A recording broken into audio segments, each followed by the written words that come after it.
Assalamualaikum warahmatullahi wabarakatuh. Kami dari Kelompok 5 Formasi C akan menjelaskan mengenai evaluasi dan keamanan uji praklinik. Ini untuk anggota kelompok kami ada Salva, Yumi, Ayunda, dan Nabila. Untuk studi kasusnya, sebuah perusahaan farmasi sedang mengembangkan obat anti kanker baru. Sebelum melanjutkan ke uji klinik, perusahaan harus melakukan evaluasi keamanan melalui uji praklinik, termasuk uji toksisitas akut dan subkronik pada tikus. Salah satu tikus menunjukkan penurunan berat badan yang signifikan dan kerusakan organ ginjal setelah 14 hari pemberian obat.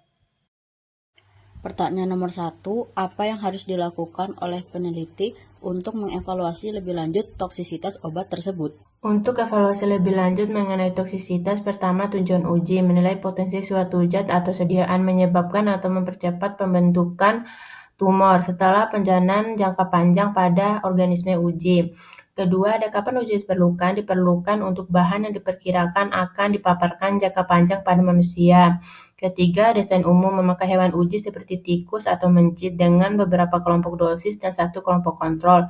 Keempat, parameter pengamatan terdapat klinis, pertumbuhan dan konsumsi, patologi organ makroskopi, histopatologi mikroskopi.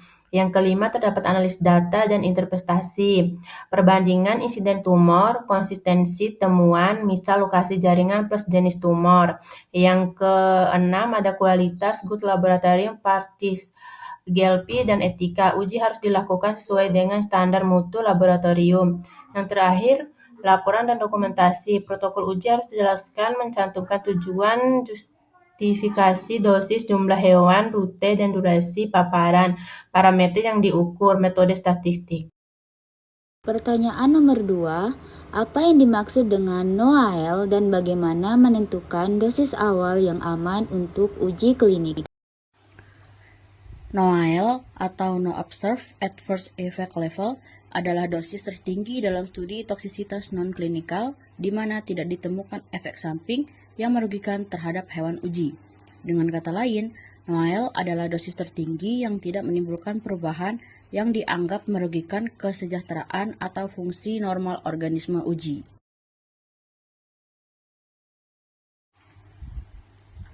Poin-poin penentuan dosis awal yang aman untuk uji klinik berdasarkan NOAEL. Yang pertama, NOAEL adalah dosis tertinggi dari studi praklinik yang tidak menunjukkan efek merugikan pada hewan uji.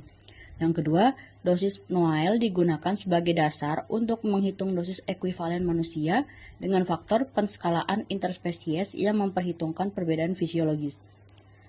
Kemudian dari nilai HED dihitung dosis awal maksimum yang direkomendasikan untuk uji klinik pertama manusia dengan menerapkan faktor pengaman.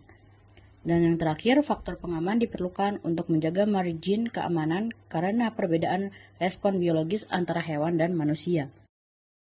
Untuk pertanyaan nomor 3, mengapa evaluasi toksisitas subkronik dan kronik penting dalam pengembangan obat ini? Alasan evaluasi toksisitas subkronik dan kronik sangat penting. Yang pertama yaitu dapat menentukan efek toksik jangka menengah dan panjang. Untuk uji toksisitas subkronik biasanya 28-90 hari dan kronik lebih dari 12 bulan yang akan mendeteksi efek toksik yang tidak akan muncul pada uji toksisitas akut.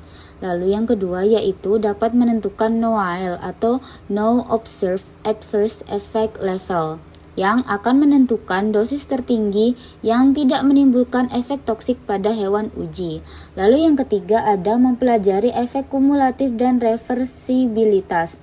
Selama periode pemberian obat jangka panjang, dapat dipelajari apakah efek toksik bersifat kumulatif atau dapat pulih. Lalu yang keempat yaitu meliputi pengamatan luas parameter kesehatan karena uji toksisitas subkronik dan kronik akan memeriksa berbagai aspek kesehatan seperti neurologi, hematologi, fungsi organ, dan jaringan secara histopatologi untuk memastikan profil keamanan obat komprehensif. Lalu yang terakhir ada memenuhi regulasi dan standar internasional. Data toksisitas jangka panjang akan menjadi syarat wajib dalam pengembangan obat untuk mendapatkan izin edar dari badan regulasi nasional dan internasional seperti BPOM dan FDA. Berikut adalah daftar referensi yang kami gunakan. Sekian penjelasan dari kelompok 5, kurang lebihnya saya mohon maaf. Jangan lupa like dan subscribe ya guys. Wassalamualaikum warahmatullahi wabarakatuh.